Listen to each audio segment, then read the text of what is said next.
Y ya está. Bueno, hola, hola, chicos, chicas, chiques, ¿cómo están? Hoy día vamos a conocer un poco sobre cómo podemos realizar una buena gestión estratégica para nuestros proyectos culturales, escénicos, artísticos o incluso a cualquier proyecto fuera de las artes escénicas que desees realizar. Por ello, el tema de la ponencia de hoy se llama Anticipar, adaptar y crear estrategias de Sun Tzu para proyectos artísticos. Bueno, primero me gustaría que se realicen estas preguntas de, para ustedes, ¿qué es la gestión? ¿Qué es la estrategia? ¿Y qué es la estrategia de Sun Tzu? Para resolver estas preguntas es principal conocer un poco sobre y entender, ¿no? La gestión como la administración o la planeación de cierto proyecto. Y hay dos tipos de gestión que generalmente en el mundo administrativo se conoce y ambos se tratan de fusionar y entender y comprender y trabajar complementariamente para que el proyecto salga adelante. La gestión operativa se realiza más que nada en lo que pasa el día a día, lo que metas a corto plazo y según los problemas que surjan durante el proyecto. Por ejemplo, se acabó un material logístico, se tiene que ir a comprar ese momento, o no alcanzó suficiente presupuesto para tal catering que querían comprar. Entonces, es algo que suele aplicarse repetidamente durante el día porque no tiene una previa planeación y se resuelve rápidamente. Por eso se llama como una gestión reactiva, ¿no? Sucede y el productor o el gestor tiene que estar reaccionando a lo que sucede a diario. Cuando hablamos de una gestión estratégica, nos enfocamos en lo previo a lo que pasa del proyecto. ¿No les ha pasado que hacen, por ejemplo, su visión, misión, poda? Y generalmente no se hace para un proyecto escénico esto, pero sí creo que es fundamental para que podamos tratar de entender el entorno y cómo rápidamente va cambiando y no tengamos que solucionar cosas que ya teníamos previsto. Se da una visión global de lo que está pasando alrededor y qué es lo que no queremos que pase. Esta gestión estratégica siempre tiene como una fecha de caducidad porque no puede ser algo indeterminable porque las cosas deberían tener un objetivo y eh, tratar de finalizar en ese momento para generar otra nueva estrategia, ¿no? También la gestión estratégica promueve que los problemas aquí ya no se descubren como lo hacen en la gestión operativa, sino tú previamente tratas de preguntarte, ¿no? ¿Qué es lo peor que puede pasar para poder este, conocer y no te agarre en el momento? Es, como dicen, una gestión más proactiva y no tanto reactiva. Cabe resaltar que, como mencioné al inicio, son importantes ambas y se complementan. Es bueno y necesario tener una gestión estratégica para que nos ayude a no estar yendo a la guerra de la nada, pero también una gestión operativa que día a día se te pasó algo y se te escapó, puedas resolverlo en el momento, ¿no? Sabiendo este tipo de gestión, es necesario entender cómo el mundo que antes era buca, como característica administrativa, lo habían colocado así, ahora es un mundo Bani. Se actualizó tras la Guerra Fría de 1980 hasta el 2020, pero que fue antes de pandemia, y consideraban que el mundo era volátil, era incierto, era complejo y era ambiguo. Sin embargo, a partir de la pandemia consideraban que ya no solamente era eso, sino era frágil porque podíamos a través de la información que podíamos obtener cada día, podíamos colapsar en cualquier minuto y la presión era cada vez más rápida y más fuerte. Por ello, también las personas han llegado a tener esta característica de ansiedad y lo caracterizan de esta forma, ¿no? Al mundo en el que estamos viviendo y, y que el tiempo avanza, avanza, la información es demasiada vasta, la presión es demasiada y a veces hasta incompleta, que uno desconoce y no sabe qué es lo que realmente está pasando. También es no lineal porque es un evento que genera un impacto gigantesco, pero luego es muy lento y luego uno no está seguro de qué es lo que puede pasar.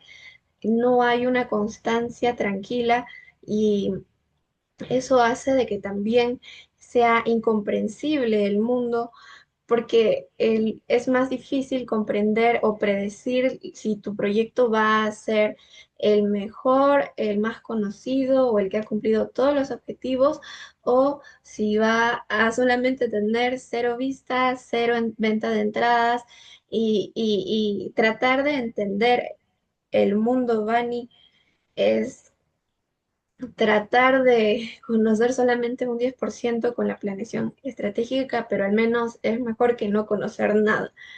Por ello, Sun Tzu antiguamente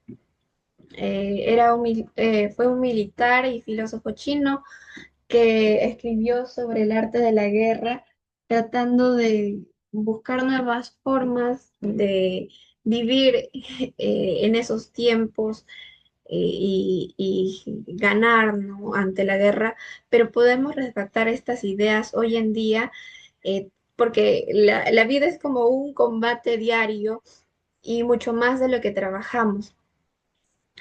Sun Tzu plantea 5 factores de planificación estratégica que ayuda a estructurar sus ideas del libro. Él trata de hablar primero sobre la doctrina o ley, también conocido el camino. Eh, en chino se conoce como Tao. También, bueno, el segundo factor es el cielo o el clima, también en chino es como Tien, y el tercero que es la tierra o el terreno, en chino se traduce como Di, el mando, el liderazgo es Yang, y la disciplina o el método es como ley, para. Entonces, vamos a enfocarnos un poco más en cada uno, pero que es necesario también entender que esto, este libro hoy en día se trata más que nada de interpretaciones a lo que podemos entender nosotros. No es algo fijo, es más, tú vas adaptándolo a lo que tú consideras que sería mejor. Así que si es que tú lees el libro y tienes como otra interpretación, sería genial. Que lo importante es que tratemos de llevarlo a nuestro nuevo contexto y nos sirva de la mejor manera, tanto positiva y como negativa que debemos evitar. Comenzando con la doctrina o la ley moral, el carácter y todos sus nombres, él en su libro tiene, lo voy a citar, tiene esta idea de si el general confía en sus hombres e insiste siempre en que sus órdenes sean obedecidas, la ganancia será mutua. Esto, si es que lo entendemos de la manera literal, suena un poco fuerte, pero se pueden también entender como un equipo, no es individual. Un equipo trabaja con muchas cabezas, muchos. ideas y muchas diferencias entre nosotros y tienen que tener un mismo objetivo, tanto el proyecto, la empresa o uno mismo se debe fijar una visión, una misión y metas como objetivos, ¿no? Em, Como se puede observar en la diapositiva, para que una producción tenga éxito, el elenco o el ejército o la producción, el equipo creativo, administrativo, todos deben confiar entre ellos y en su líder, que es muy diferente de jefe, ¿no? Deben confiar en el líder y en la visión y misión que todos deben estar de acuerdo. Para, para esto es bueno, dentro del mundo de gestión cultural, armar aparte entre ellos, ¿no? Como su, su lista de objetivos y todo el mundo conozca de ello. Debes entender también que esta frase se entiende en el mundo administrativo. Conocer a tu enemigo significa o no competidores, sino alternativas culturales. ¿Esto qué quiere decir? Que el hecho de que tú conozcas otras opciones de tu entorno y tú también no los veas como gente que está tratando de competir contigo, sino personas que están tratando de llegar a un método o un objetivo o una meta, hace de que lo que se aprendió anteriormente, ¿no? El océano azul, no estemos compitiendo entre nosotros, sino más bien formemos una red, no tanto interno, no solo de una manera interna, sino de una manera también a nivel externo, es decir, pasar de competidores a alianzas. Eh, en el mundo del cielo, para Sun Tzu, él habla sobre, por lo general en la batalla, usar la fuerza normal para iniciar el combate y emplear la extraordinaria para vencer, pues los expertos en la aplicación de las fuerzas extraordinarias acuden a combinaciones de fuerzas infinitas como los cielos y la tierra e inagotables como el caudal de los grandes ríos, porque se terminan y vuelven a empezar con cíclicos como los movimientos del sol y la luna. Mueren y nacen nuevos. Son recurrentes como el paso de las estaciones. Esto representa el factor dinámico y difícil de predecir tanto el tiempo como el frío, el calor y las estaciones. Son fuerzas que uno no está, eh, no tiene el control sobre ello y muchas veces en las organizaciones el clima existe como circunstancias que no son fáciles de manipular. Por ejemplo, las condiciones ambientales de la empresa misma o también se refiere a la manipulación precisa del contexto interno como externo, las epidemias o las tendencias que pueden surgir a lo largo de los años eh, en moda, en culturalmente o entretenimiento.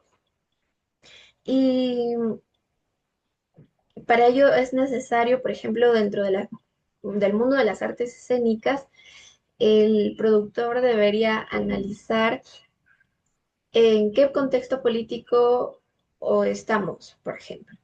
O también implica gestionar factores incontrolables como las crisis sanitarias, eh, el consumo cultural, de qué manera se está alineando.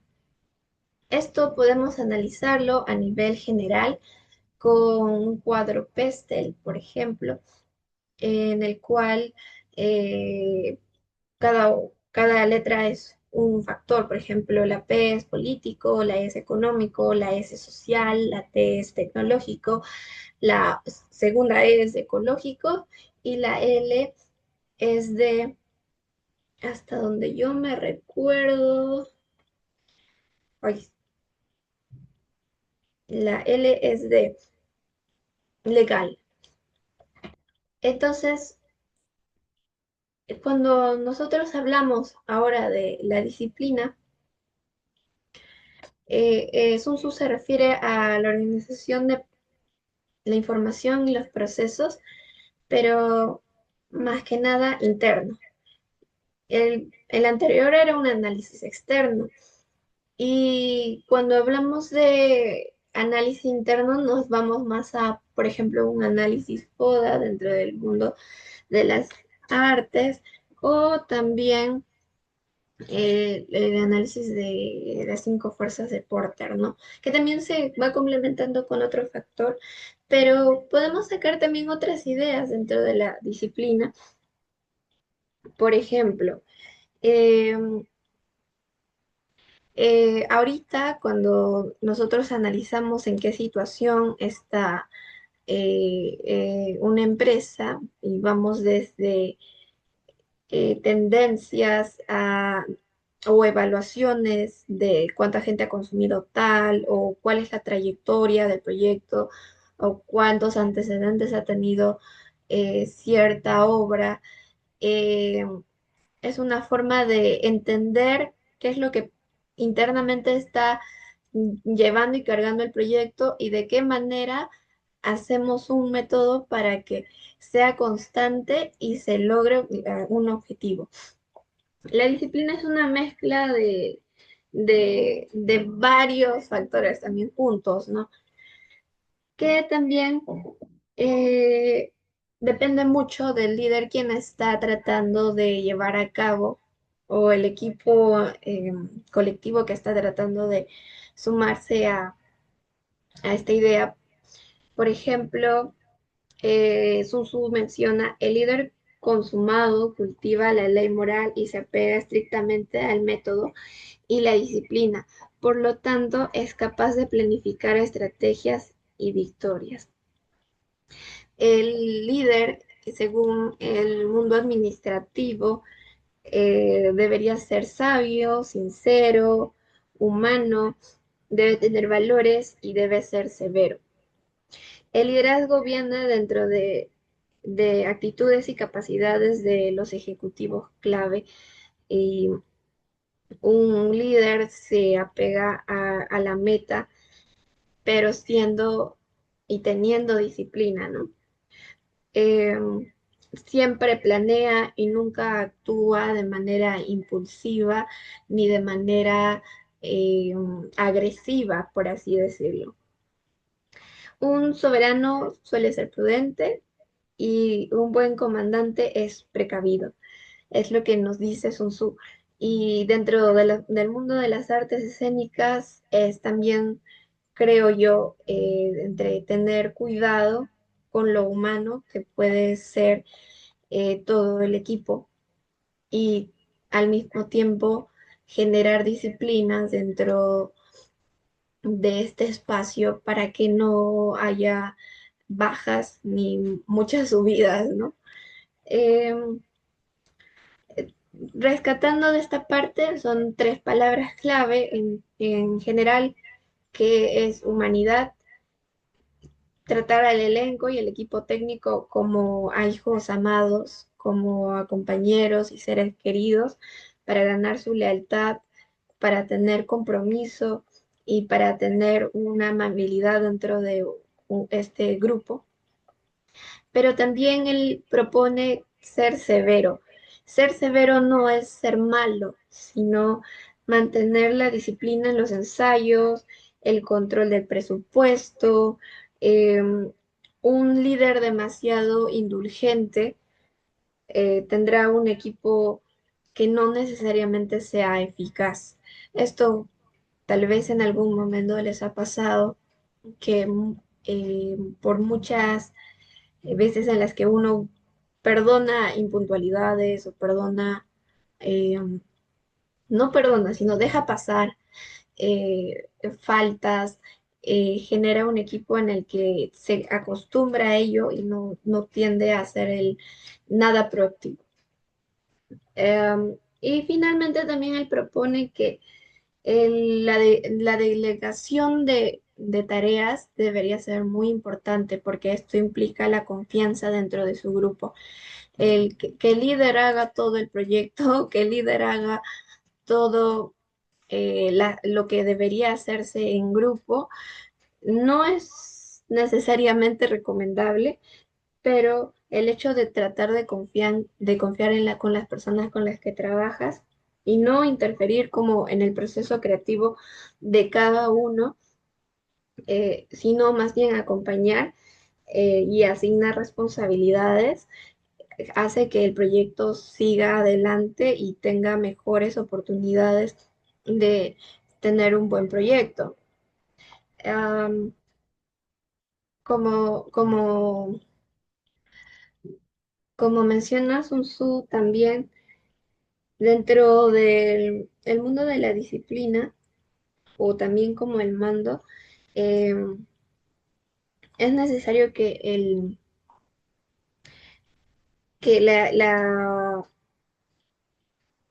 la importancia de la información dentro de la parte interna debe ser siempre analizada de logros, cuáles son sus logros y cuáles son sus limitaciones, y el líder debería conocer de ello. Y eh, el conocer también cuáles son sus fortalezas y debilidades de cada uno.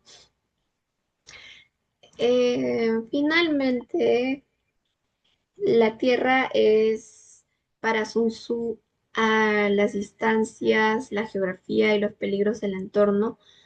Em, en este caso, sí podríamos analizarlo con las cinco fuerzas de Porter como un mapeo cultural de tratar de entender cómo funciona el mercado hoy en día y cómo podemos actuar dentro de este mundo donde todos tratan de competir y hacer que el otro no siga adelante, ¿no? Sino más bien arañarse y matarse en el proceso. Eh, Él menciona que si puedes, por ejemplo, evitar la batalla, hazlo. No es necesario competir.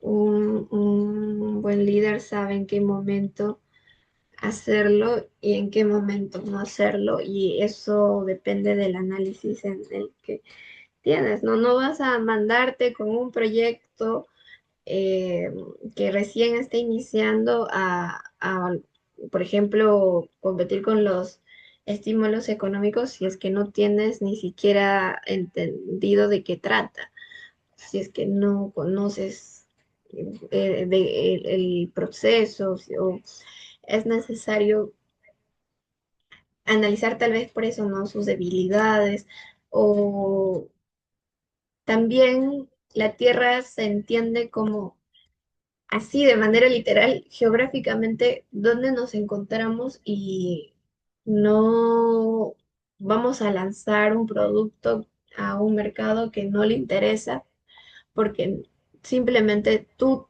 te enamoras del proyecto y quieres mostrarle a todo el mundo creyendo que tu proyecto es para público general.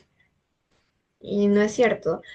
Tenemos que tener un análisis también de el público o stakeholders en el que tú te encuentras.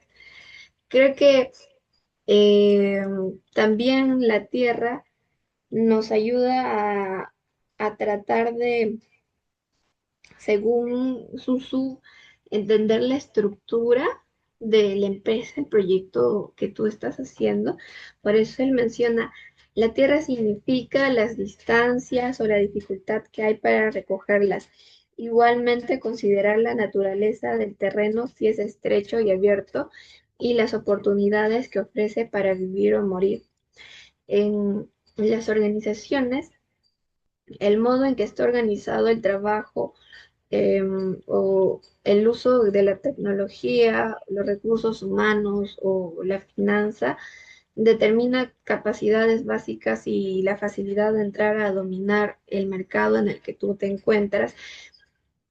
Y este, esto debemos también complementarlo con el contexto en el que vivimos y en el contexto no solamente a nivel tecnológico, sino histórico que hemos pasado. Eh, en el mundo de las artes escénicas, por ejemplo, yo considero que es en el proceso, por ejemplo, de producción, es la evaluación del espacio, ¿no? El teatro, por ejemplo, donde se van a presentar tanto logísticamente como alrededores, quiénes están cerca, quiénes pueden ser tus aliados y, y quiénes no son tus aliados y cuáles son sus gustos y cuáles no son sus gustos. Sun Tzu advierte también que las marchas forzadas agotan al ejército.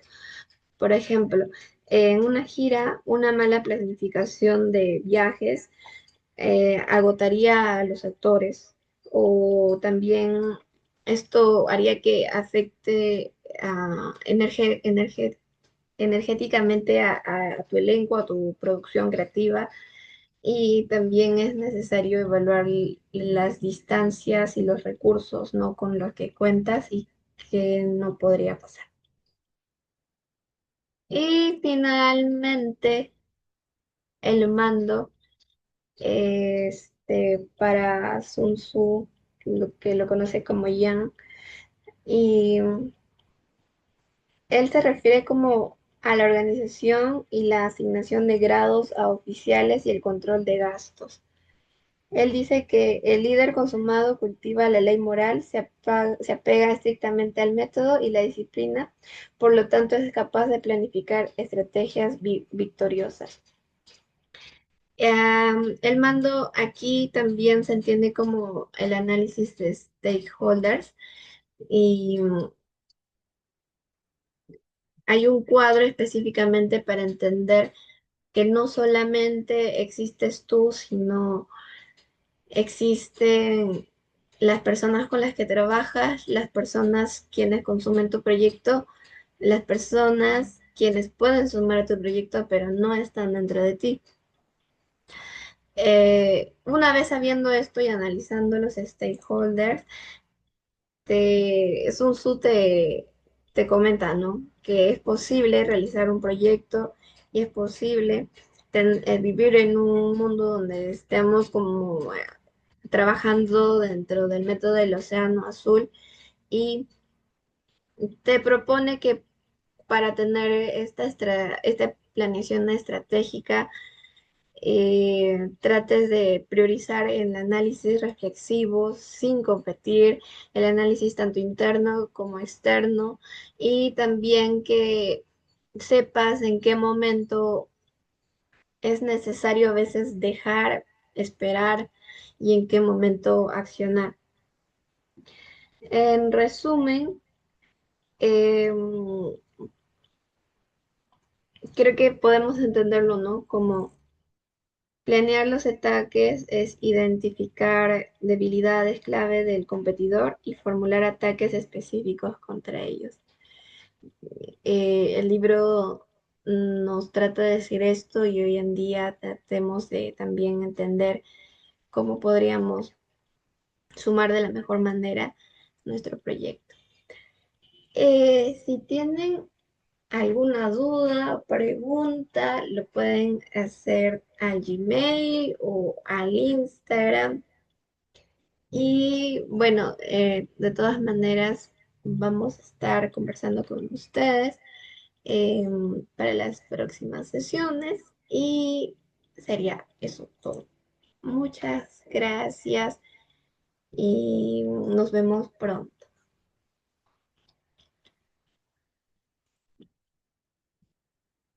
Adiós.